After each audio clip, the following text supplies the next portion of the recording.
Léa a ouvert un PEA il y a 20 ans. Karim, la même année, est allé voir son banquier à la Société Générale, qui lui a vendu une assurance vie multi-support. Les deux étaient persuadés d'avoir fait le bon choix. Ils avaient tort tous les deux, mais pas pour la même raison. L'un a sous-estimé les frais, l'autre a sous-estimé ce que le fisc allait lui prendre. Et honnêtement, quand on refait le calcul sur 20 ans, le résultat surprend. Bon, pour que la comparaison tienne la route, il faut partir sur des bases égales. Les deux ont 20 000 euros de côté au départ. Même salaire, environ 35 000 euros par an, même âge. La seule chose qui change, c'est ce qu'ils font de cet argent. Léa met ses 20 000 euros sur un ETF qui suit le MSCI World dans son PEA et programme 200 euros par mois en automatique. Pas de rendez-vous, pas de conseiller, juste une ligne dans une appli qu'elle ouvre à peine.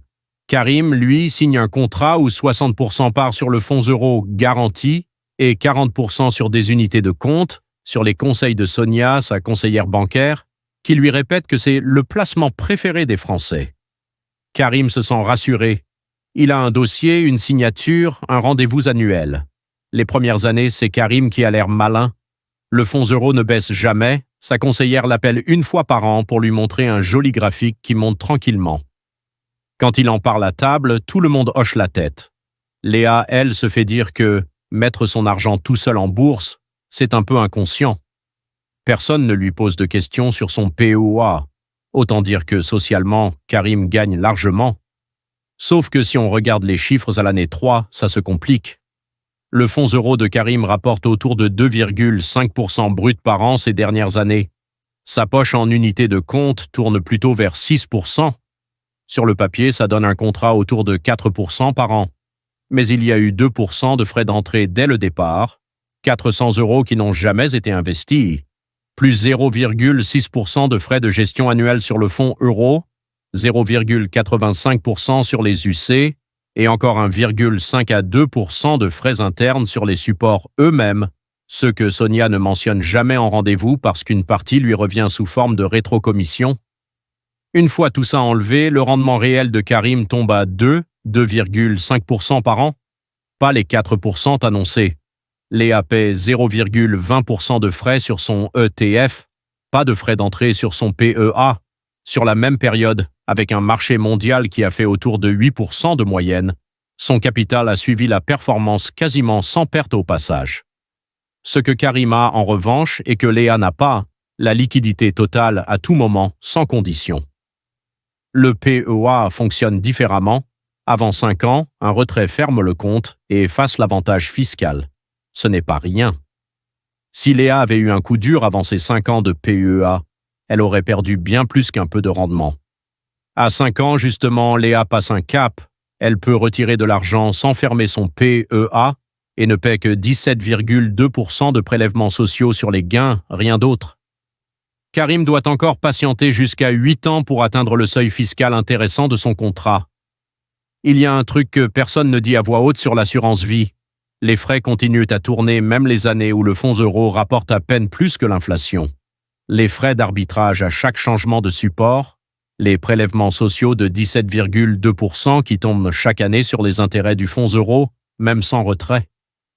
Et le fait que plus le contrat comporte de supports maison, plus la banque touche de rétrocommission, ce qui n'incite jamais vraiment un conseiller à orienter vers moins cher. Le PEA a son propre angle mort, à l'inverse, aucun coussin. Quand le marché plonge de 30% en quelques semaines, comme début 2020, le PEA de Léa plonge pareil. Pas de fonds euros pour amortir, juste un graphique rouge et l'envie de tout vendre au pire moment, ce que font statistiquement la majorité des épargnants paniqués. À l'année 10, Karim a versé 44 000 euros au total, 21 000 de départ, plus 24 000 en mensualité. Avec un rendement net qui tourne autour de 2,5% malgré les frais, son contrat avoisine 52 000 à 56 000 euros.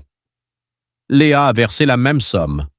À 7,5% net moyen, elle est plutôt entre 70 000 et 78 000 euros. L'écart commence à se voir sans être dramatique. Karim dort tranquille, Léa a un plus gros chiffre mais un peu plus de montagnes russes. Passé 15 ans, la mécanique s'accélère franchement. Le fonds euro de Karim continue de s'éroder d'année en année, les taux bas des années 2010 lui ont fait mal, et la remontée récente n'a pas tout rattrapé. Sa part en UC compense un peu, mais elle ne pèse que 40% du contrat. Léa, elle, a 100% de son capital qui compose depuis le début, sans filet de sécurité mais sans frein non plus. À 20 ans, Karim a versé 68 000 euros en tout. Son contrat, entre le fonds euro poussif et une poche UC plus dynamique, atteint quelque chose comme 120 000 à 135 000 euros.